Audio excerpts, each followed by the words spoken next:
This is Harriet Grayson, the host and producer of Community Culture Showcase. And we're really happy to have our audience with us this summer. We have lots and lots of festivals and fairs and art shows going on all over our communities with wonderful local artists all over the place. And I'm happy to share with you some of our artists that we have around here and to kind of praise their work and praise people for trying to be great artists in a competitive world, but this is such a lovely spot to be around. So I am really happy to have with me Susan Kenney, who is the gallery president of the Norwich Art Center. So Susan, welcome to our show. And we have with us a bunch of your paintings that you're going to talk to us about. You're going to talk to us about being an artist. I love to interview artists because they come in all kinds of shapes and sizes. They're involved in all kinds of medium. And they always have a nice kind of interesting perspective on the world and their world and our world. So Susan, tell us a little bit about yourself. I'm a retired art teacher. I taught for over 30 years. I've taught grades K through 12. I also do adult classes. I've done wine and paint nights at the Norwich Art Center. Okay. And when I retired, it finally gave me an opportunity to do my work on a regular basis. Okay, all right. I can remember my art teacher, and I'm probably maybe even older than you are, and so you can have a really great impression. Her name was Mrs. Wax. I can remember to this day my art teacher in elementary school, and I remember her most, and it's not going to be you, is that she had very long nails, and that as a smoker she used to have those stains that you have, and she had these long nails that we used to hear when she would work with us. But again, here's an impression. Who knows how many years, 50 years, 60 years later, I have this impression of this art teacher who did not inspire me, by the way, to become an artist. I had no talent, and she didn't encourage me to become an artist. But maybe did you have an art teacher that actually inspired you? Actually, I only had art once a week. And I remember, and when I started in the elementary school, it was only once a week. As an art teacher, I felt that until I did the high school level for a while, that basically I just wanted the students to understand the process and to enjoy it. I wanted it to be a class they looked forward to. And I have to say that when I taught in the elementary school and I taught them how to mix blue and yellow, I actually got a standing ovation. Oh, okay. So it's a great profession in that way because most children look forward to you showing up. Yes. Art was always a fun class, definitely. Do you think that you had students that you inspired to become professional artists? I hope so, because I had some very talented students. And I think one of the great things about teaching is that you learn as much as you teach. And one of the things about art is that you always want to be able to look at it in a slightly different way from someone else. That's what the artist brings, is their vision. Right. And I would present a lesson to the students and found that some of them had looked at things in a way I hadn't even considered. That's interesting. We, on this program, have supported student art shows in the past, and we always encourage, we try to get the schools to encourage art, because art and music, we think, actually soothes the savage beast and actually has great benefits that have nothing to do with just sitting in that particular lesson for that particular day, but rather it gives a kid a bigger vista in terms of what the world is all about. So I'm glad that you were an art teacher. And tell us, where were you an art teacher? I taught in the Dudley Charlton School District in Massachusetts. Okay. And how did you drift into Connecticut? Actually, I'm a native of Connecticut. Okay. I'm from East Hartford originally. I went to college at Southern Connecticut, and I did my graduate work at the University of Hartford. Oh, yes. When I graduated from college, there were very few teaching jobs. At the time, it it was a time, unfortunately, of a lot of budget cuts. So I ended up in Thompson, Connecticut for 4 years, and then I kind of migrated over the border and spent the rest of my career teaching in the Dudley-Charlton district. What I was fortunate with was, because it's such a large district, I actually taught K through 4, then I did 2nd through 6, then I did 7th through 12, and I ended my teaching career in the middle school. Interesting, interesting. Do you think kids that you could see in a 10-year-old a spark of creativity that could be encouraged, that the kid could actually be an artist? Yes, I think so. What do you see in a kid that makes you think, oh, this one maybe has potential? I think part of it is that desire to learn. They're the student that when you present something new, want to try it. And they also concentrate. I remember one little girl, she had a beautiful outfit on and she was painting and she spilled the water. And I'm thinking, oh my God, her mother's gonna have a fit. She's got this beautiful outfit, it's all covered in, and she was not concerned about her clothing. She was concerned about her painting. Oh, that's great. And do you think are there any kids that were in the high school level that actually went to art school? Yes, I did have students that went on. Yes, and of course the University of Hartford, the art school is well known, been around under different guises and for quite a number of years, and pretty famous for producing artists and art teachers all over. Oh, it was a great school. I learned a lot, and I continue every summer. I take a class for a week in different within the painting genre, but sometimes using different media. Oh, wonderful! That's kind of interesting. So tell us a little bit about your work. You've got right on the top here. We have Sweet William.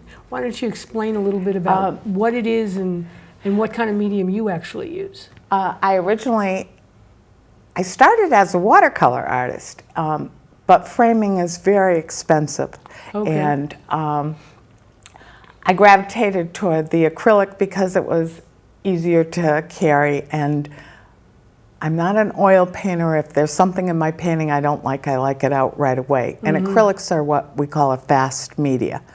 So my husband and I went on a trip to Quebec, and the windows in the city were just gorgeous. And I started taking pictures of the windows. And when I got home, I noticed that there were reflections in the windows.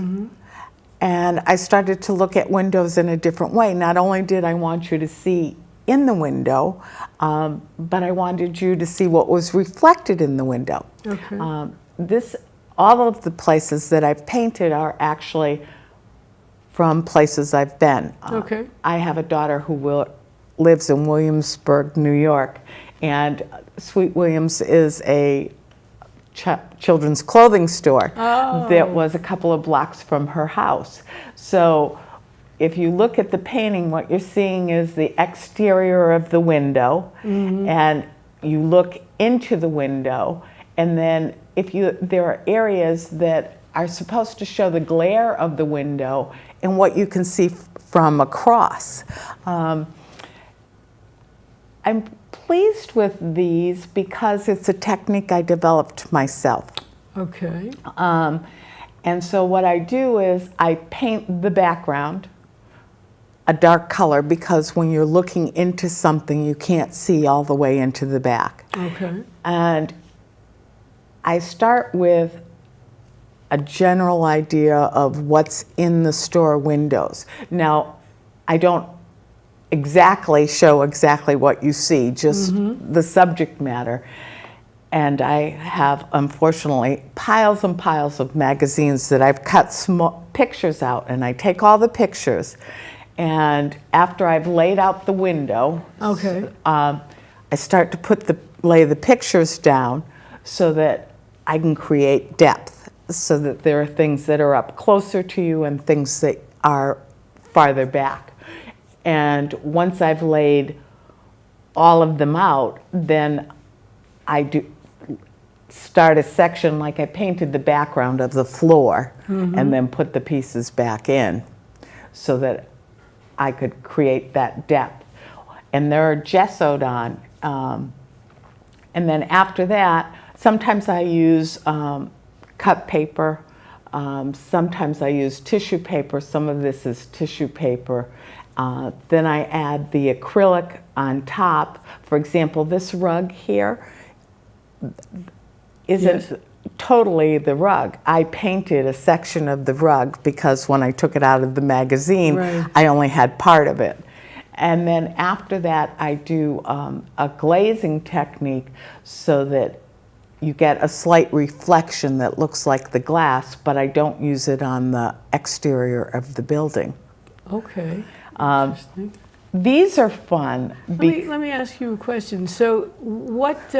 How does the magazine clippings and pictures? How do they adhere permanently to the picture? It's a gesso medium. It's probably a lot of people who do crafts use something called Mod Podge, which is transparent, and it sticks things if you're going to do something like decoupage. This is a little bit higher end because when I do a painting, one of the things I want to make sure is if you purchase one of them, it's going to last. Right. So I use a glue solution that really sticks it on and is also, trying to think of the word they use for scrapbooking, but it won't deteriorate. Okay, so you stick that on the back of the picture, and then afterwards you put the acrylic over. Yeah, and then I put the medium over it as well. I see. Interesting. Okay. And you say you developed that technique? Yes. And how did you come around to thinking this is what I wanted to do? Well, it's funny because when I was teaching, I did collage with the students. Yes. And I always thought of it as just kind of fun. And recently I've noticed that mixed media is very hot in the art world. You'll see a lot of mixed media because we're always looking at a different approach. Right. And so I started to do a painting of this window in Quebec, and I realized there were a million things in it. And then I would have to paint over part of them because once you get the window, you're working on it on the composition. So you might have had this gorgeous little piece that you painted and you're going to have to paint over it because it's not going to work. And I thought, I don't want to spend all this time painting all these things that I'm going to paint over. And that's when I got the idea to go to the magazines. Interesting. And do you know of other artists who do this technique, or? There are a lot of mixed media artists and a lot of different approaches. Okay. But so far I haven't seen anyone doing the windows the same way I do. And the window itself, the outline of the window is that? That's acrylic. Oh, okay. And it's always black. No. Okay. You can see that these are different. I see. So you decided that the black goes with the. Actually, this was actually the window, the shape and color. Okay. I think I changed the blue because I was using the blue in the sky. This was probably, it was a painted brick. I do remember that. But sometimes I make decisions that... Of course, you're the artist. You're not a photographer, right? No, I'm not a photographer. Right, so you're not doing actual reality. Of course, you can modify it to your vision. Actually, yes.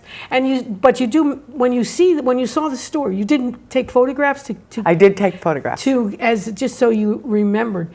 Yes, the photographs are more designed so that I actually have and I look for different shape windows, different kinds of windows, because when I first did them, I had a simple window frame. And then you're going to have a whole series of things that look exactly the same. Right. So then I started looking. So it's funny, my friends give me a hard time if we go places, because all of a sudden we'll be walking somewhere and I've stopped because I caught this window that interests me.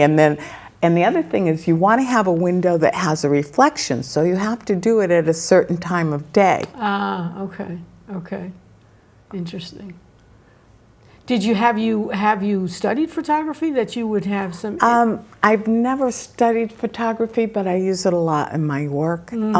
We've heard that from a lot of artists that who are painters, and actually they oftentimes start with a photograph. Yeah, it's a jumping off point, basically.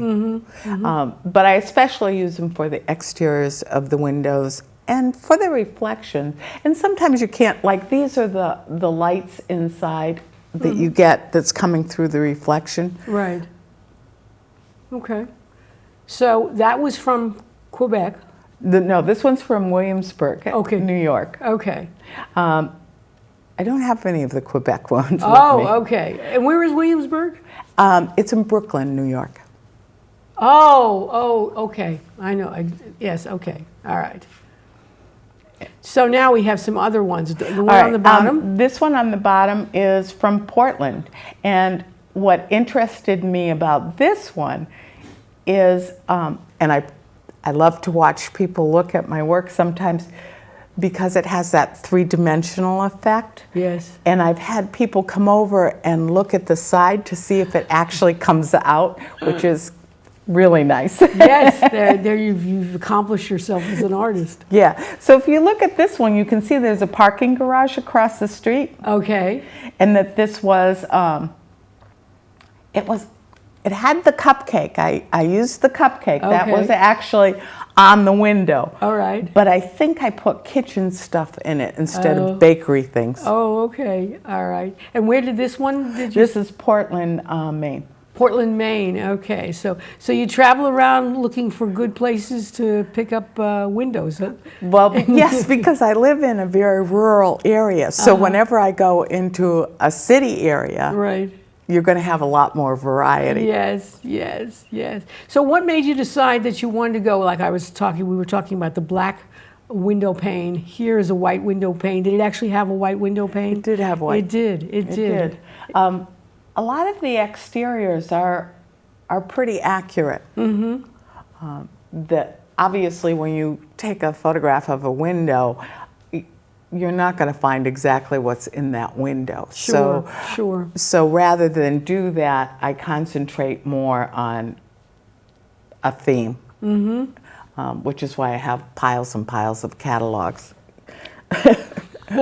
So let me ask you, how did this window, since I know Portland, Maine well enough to walk it around, why this one? What's stuck in your artistic head that said, this is a potential subject? I liked the three-dimensional, and when I was, and I've been in the process of doing these, and I wanted to try it to see if I could get the same effect. Okay, all right. Because these side pieces are different than to do the center front. Which is what we have in the first one. Yes. Okay, all right.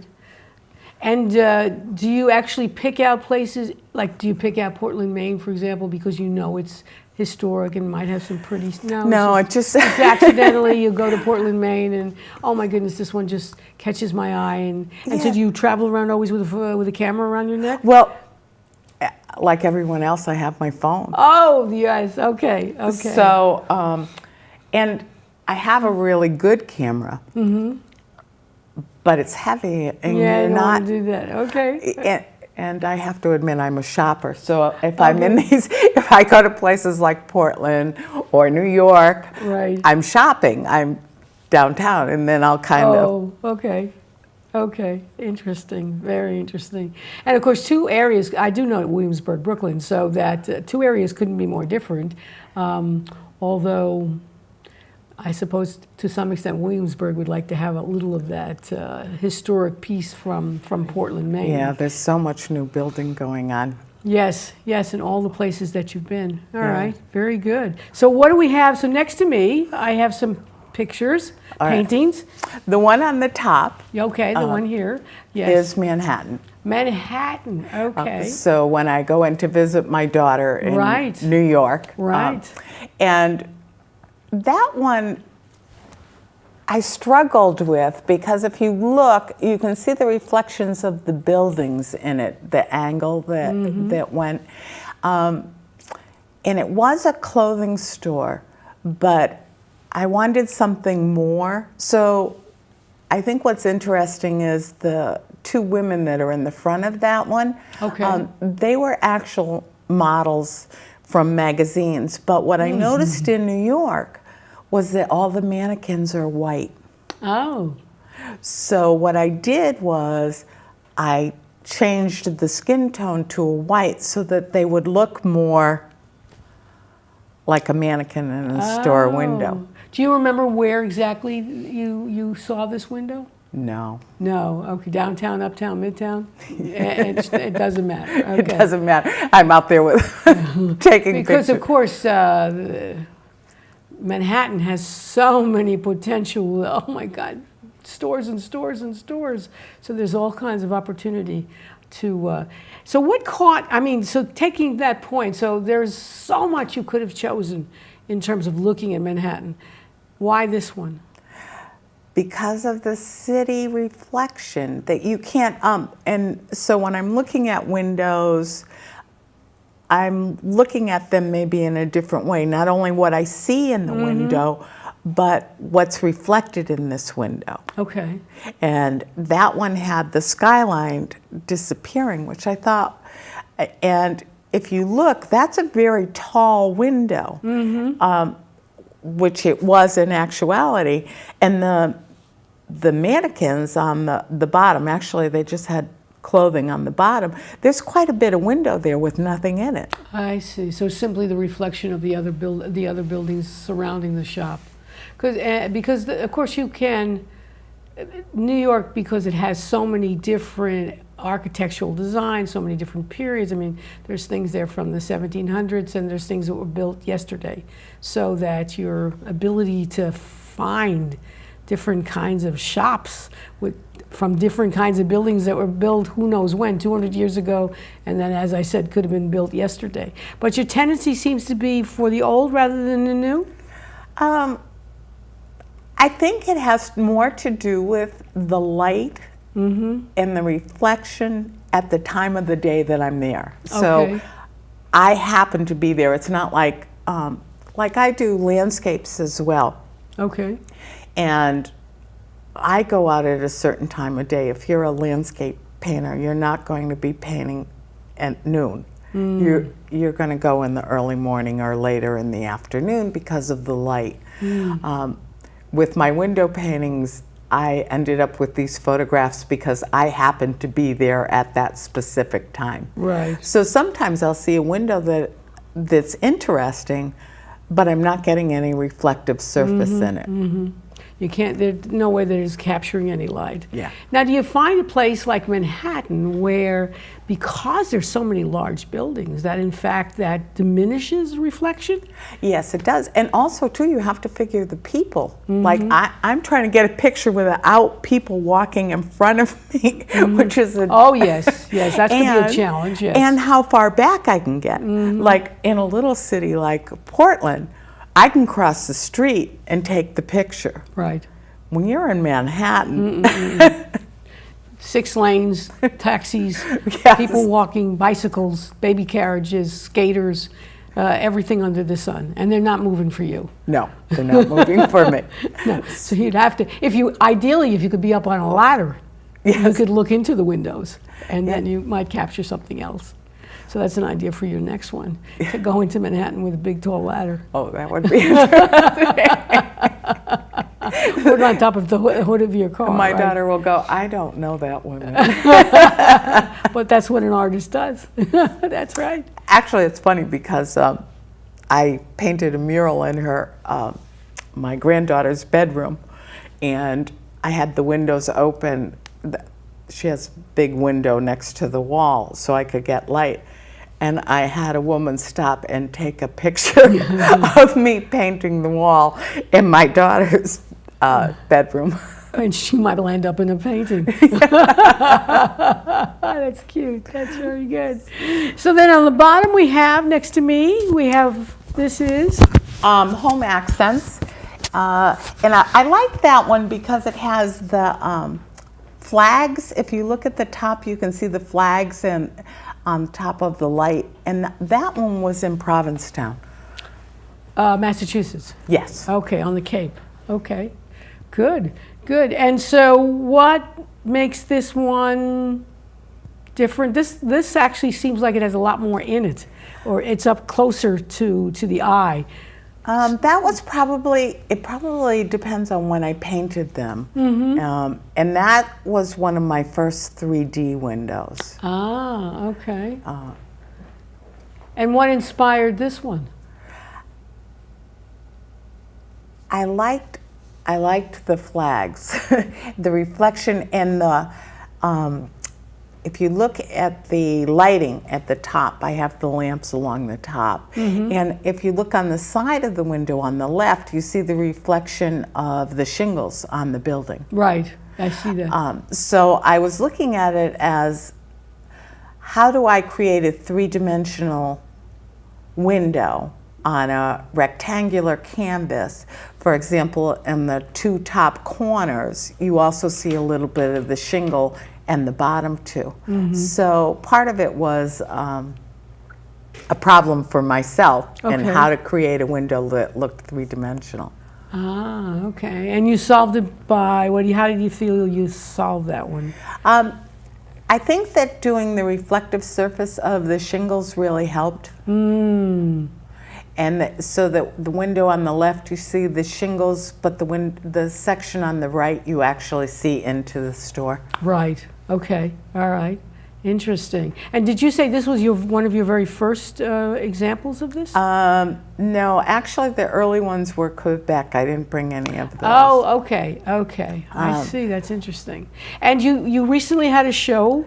Yes, I had a show at the Norwich Art Center Gallery. Okay. And where are you going to be doing any more shows in the near future? Actually, I am the president of the Norwich Art Center Gallery, and we have a show up now called Artistic Wanderings, which is a lot of crafts as well as two-dimensional work. And I have a piece in that show. And the piece I have in that show is very different because I just took a workshop at Provincetown a couple of weeks ago, and the instructor that I had a different approach. He said, create a feeling. So in my window paintings, I've been looking at reflections and differences in surface. Right. And so this was a totally different way of painting. So the one I have in the show there is abstract. And actually, I think a lot of the work that the juror chose for this show is fairly abstract. And we have some nice pottery and fabrics things. And so you were inspired by a class that you attended, and that then gave you inspiration to create something that for you is unusual? You don't do this ordinarily? Well, it's funny because when I first started painting, I used to do abstracts. Okay. I went to college in the 60s, and everything was abstract. And I wanted to paint pictures. So my early work is what they called hard edge painting.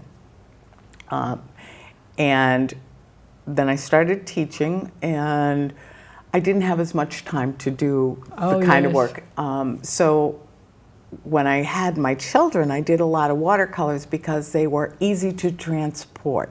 You know, I could paint, or I could put it down, and I could come back to it. And then when they got a little bit older and I had a little bit more time, I started painting in the summers. I would have time. But I haven't really produced as much work as I had when I finally retired. Right. You had all that time to be able to devote to it. Yes, and I try to paint 3 to 4 days a week, actually. And it makes such a difference. Right. It's one of the things you tell your students when you teach, but you don't always have a chance to practice it. Right. And I know my daughters are young mothers, that there's not enough time to do a lot of the things you love. So I think it's nice that there will be a later point in your life. So if you like to do art, or you like to do crafts, that you can always find it and pick it up later on. The skills, the inspirations, the ideas that kind of sitting around, you might even think about them now and then without actually doing anything until you have extended periods of time where you can just simply devote them to whatever activity it might be. Yeah. That's interesting, yeah. That makes a lot of sense. It does. So I think that, people come into the gallery because one of the things as an elected artist, as part of the Norwich Art Center, we have to gallery sit. And you talk to people who come in to look at the work, and a lot of times people will say to me, "Oh, I used to paint." and I say to them, you can still paint. Maybe your life right now isn't in a place where you think you can, but if it's something that you love, it's never too late. Yes. And like I said, I do a class every summer. Now, I've been painting forever. I've been a teacher. People look at me and they say, "Well, why do you take classes?" And I say, because someone gives me something new, and I can look at something differently than I have before. And I'm trying to think. I think it might have been Picasso who once said, "I like everything I do for about 5 minutes." And I think that if you're going to be serious about your art, you're only happy with it for a certain period of time, and then you want to expand. You want to move on. You want to move on. Interesting. And I've spoken to a number of artists who have been guests on my show, and oftentimes they might have started with this kind of art and then moved to something else, and then in some cases returned to the original love that brought them to art in the first place, because it is, you just live life, you pick up new things, you meet new people, you get inspired by different things, and an artist then changes what they have to do. That's interesting. Now, the gallery is that the 62-64 Broadway in downtown Norwich? Did I get the address right? Close. 6062. 6062 downtown Norwich. Yes. Is where the gallery is located. It is located in Norwich Art Center, which is an old building. Inside also is the Donald Oat Theater. So it looks like there's not that much to it. There's a lot there. It is, and it's funny because the two front windows of the gallery flank the entrance to the theater. So sometimes we actually get people who came in trying to find the theater. Right. And end up in the gallery. It'll end up in the gallery. But we have two sections to the gallery. One section we do a new show every month. So right now we have Artistic Wanderings, and our opening is this Friday.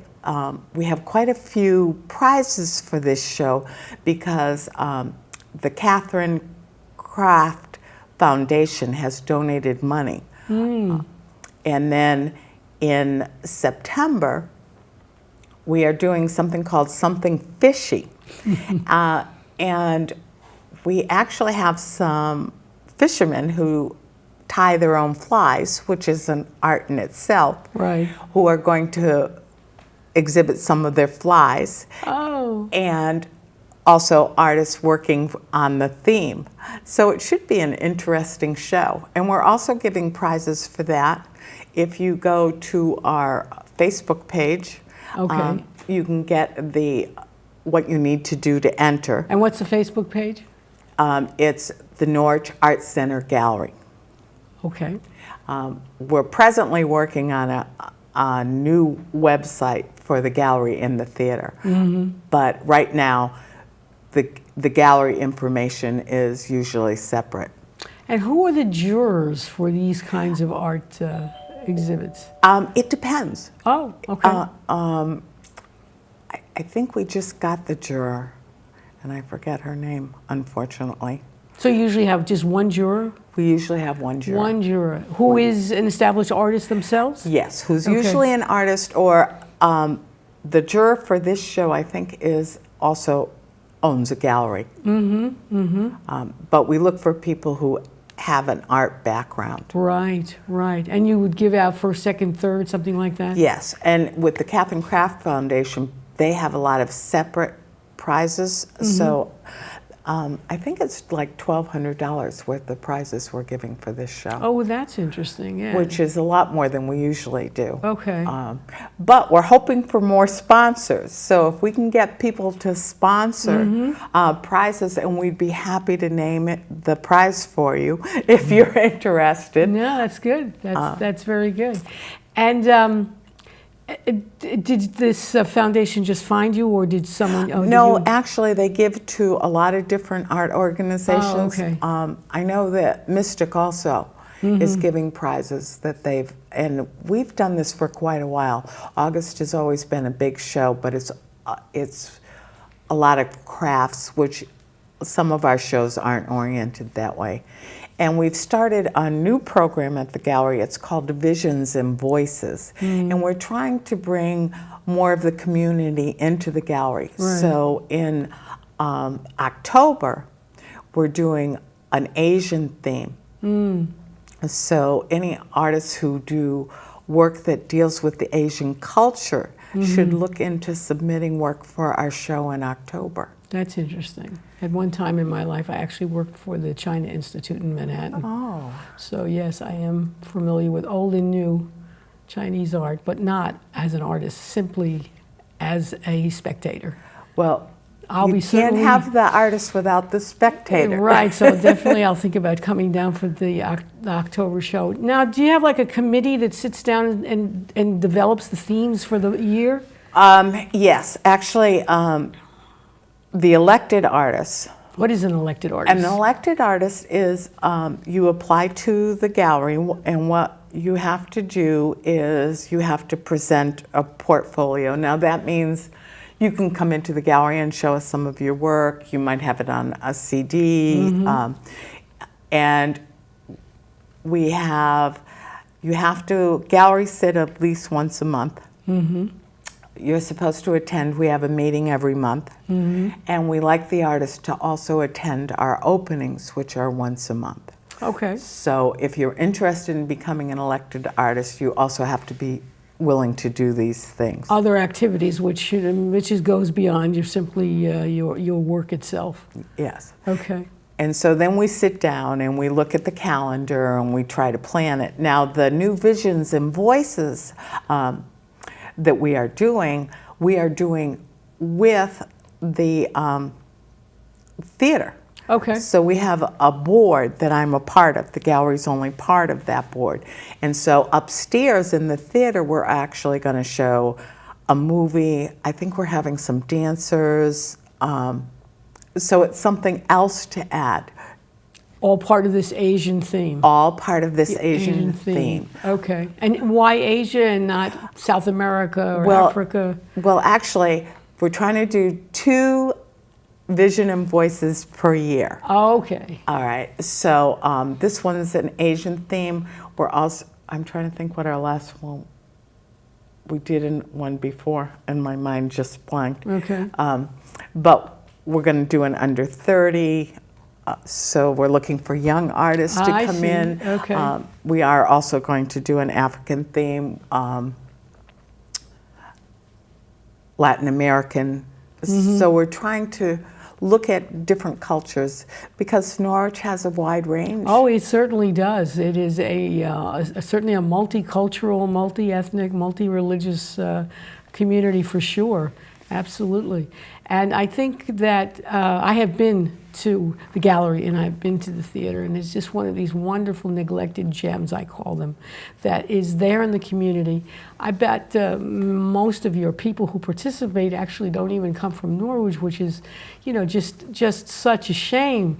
It's architecturally interesting. The street's a little narrow, but I mean, that's part of the history of Norwich, and Norwich is this incredibly interesting place. I mean, historically and architecturally, the buildings, the homes, everything is just absolutely lovely. And it's one of those places that just, 2 steps forward, 1 step back. Well, like any arts organization, we fell on hard times when you lost a lot of the funding that you got through the state. And because we're a nonprofit, it makes it doubly hard because all the work that you do on your own time. And also your own expense a lot of times. For example, when we do the openings, the gallery members are the ones who supply the food. Although we've been very fortunate in that Big Gary's has donated the wine that we serve at the openings. And we have new people on our board. Our board has just started to expand, and we're working very hard on having events that are going to bring more people in. Right. We're talking about doing something for Halloween, you know, for kids and adults, and the board is trying to. We had a fundraiser where the Mohegan Sun donated a box to the Norwich Art Center, and the proceeds from the Jason Aldean concert that from the box went to the Art Center. Yes. So yes, Charlie Chase is the president of the Art Center, and he was on the show. He talked about that a couple of months back. Yes, no, it is one of the, and it is always a struggle. I mean, art is still not perceived in the same way. It's not seen as economic development, which actually it is. And in my first life, I was an urban planner. That's what I was actually trained to do. So that's why I'm kind of in love with Norwich. I see all these potential, I see all this beauty. And then, of course, then you have the politicians that ruin everything. But art is economic development. And for a place like Norwich, where believe me, you're not getting high-end manufacturing downtown in Norwich, you have to use that. I mean, some cities have been extremely successful at that. I mean, New York City itself has been very successful at that. When I was doing some original planning work in New York City, economic development was part of the whole art scene. And there were parts of the city where people figured that they couldn't afford the rents, so this is a place where they would encourage artists to actually be, and you can do that through zoning changes. You can allow lofts where once you can only have your artwork there, you could actually live there. So if an artist can live and work in the same place, then it becomes, so there are all kinds of ways of making it viable. And we've had mayors in New York who've been really big proponents of that. I think that the city of Providence in Rhode Island has been a big advocate for this also, and again, they hit very bad, hard times. So you have sections of the city that you can turn over. In Baltimore, Maryland, they were selling abandoned buildings to artists for $1 if you promise to fix up the place, and you can then live and work in the same place. So I mean, there's a big connection there, and it.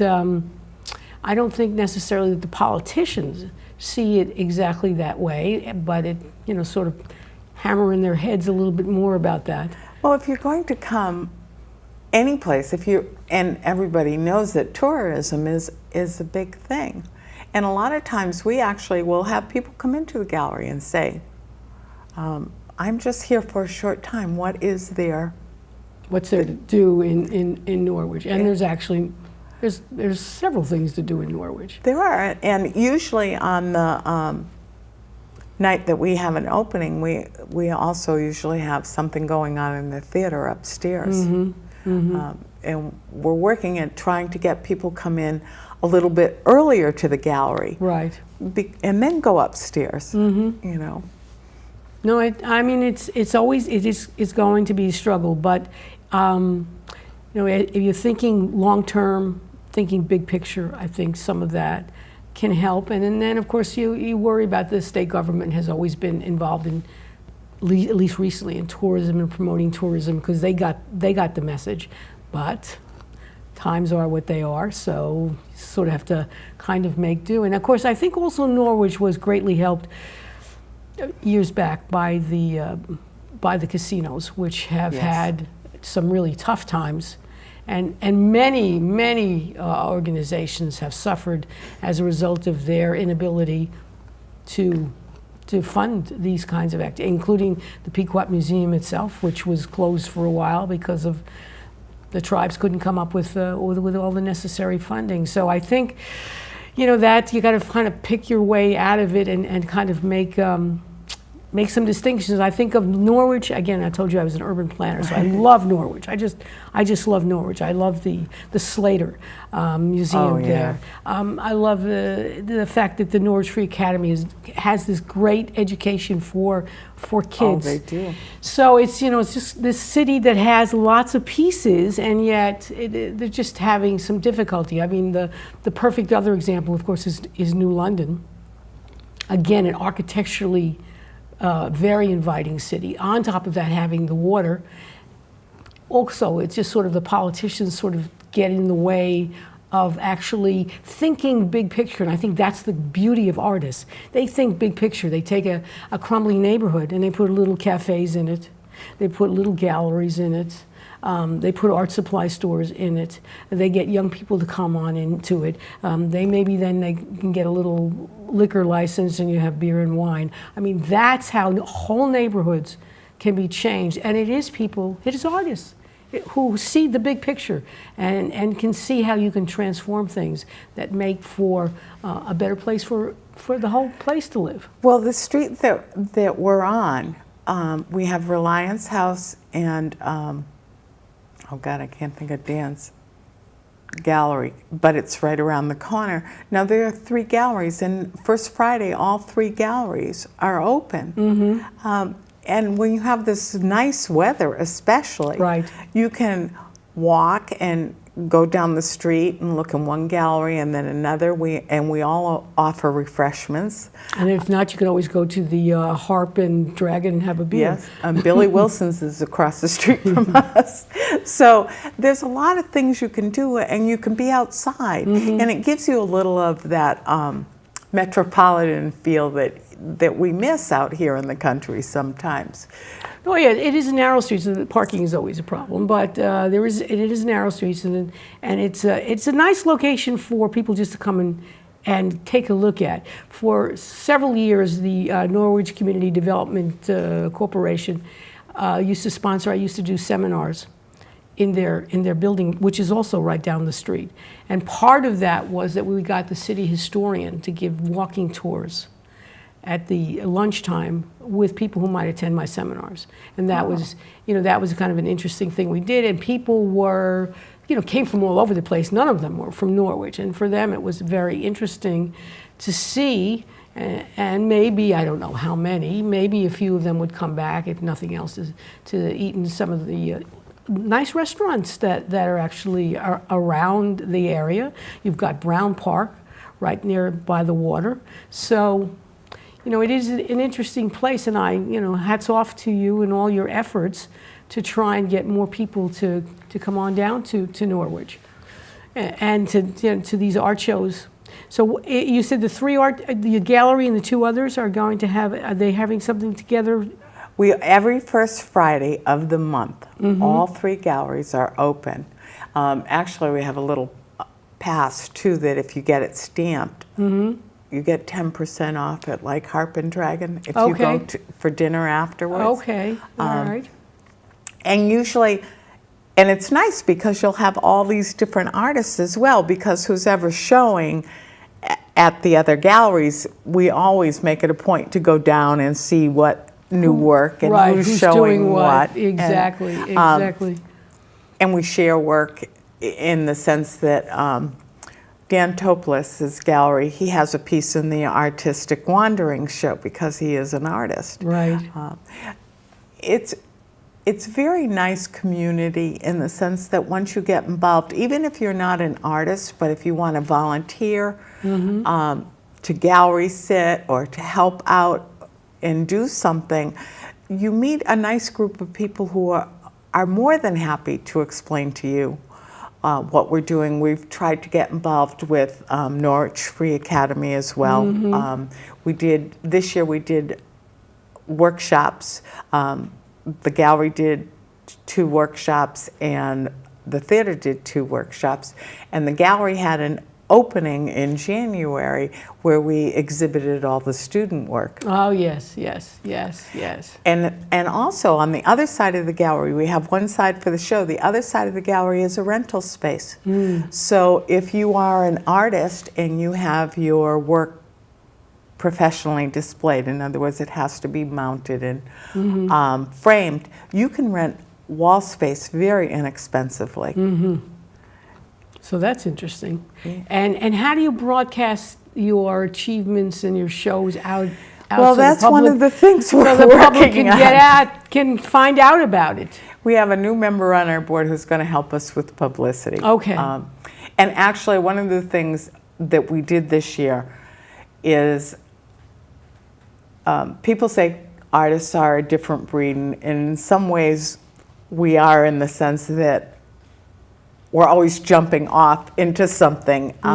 So this year we sat down and we have our calendar done we did our entire calendar for this year and our calendar for next year. Okay. So that we're working very hard at making sure that all the information is out there. Because if you're an artist, let's say you want to exhibit something in the Something Fishy show, and I'm going to do a new work, just because it sounds like a fun theme. Right. But you have to have time to produce it. We always do a holiday show, and that's always small works. So if you want to enter like 3 or 4 pieces, then you have to have that work done, because the work is usually entered the weekend before the opening, and the opening is always the first Friday of the month. So if you're going to be in the holiday show, you have to have that work done by the end of November. Right. In order to submit it. The Right. same thing with the Something Fishy. You have to have it done the end of August so it can go in for September. Right. And the Asian show, the end of September, to go in for October. For October, right. So you have now created your themes for the next year? Okay, all right. And with this Vision and Voices project that we're doing 2 of those each year. So now we have to coordinate with the theater so that they can come up with some productions. with productions that are going Yeah. to show at the same Okay. time. Well, if you do have a Russian theme at any time, I write mysteries, and my main character is a Russian-born police detective. Oh, really? So if you're looking I'm for a mystery addict. Oh, well, so my character, Sasha Perloff, is actually President Putin of Russia is a minor character in one of the books. Oh. So, yes. So if you have a Russian theme, I'd be happy to read about. You learn more about history through literature than you ever would by whatever it is you studied in school. And of course, nobody in America studies Russian history unless you're majoring in that in college. So you haven't got a clue what's going on. So it's so yes. So you can get that Russian theme, and it's really interesting. Culturally, people think of white Europeans, but believe me, if you know anything about white Europeans, especially immigrants that come over to this country, they are not the same. They are not the same. Different groups have very different cultural experiences, and they come here, and it takes maybe a generation or two. They usually get assimilated into American culture, but when they first come here, they're not the same. I mean, we think they're the same, but they're absolutely not the same. They don't think the same. Sometimes they're not religiously the same. I mean, there's a whole other stuff that's out there, which, again, we hardly know our own history, so we surely don't know world history.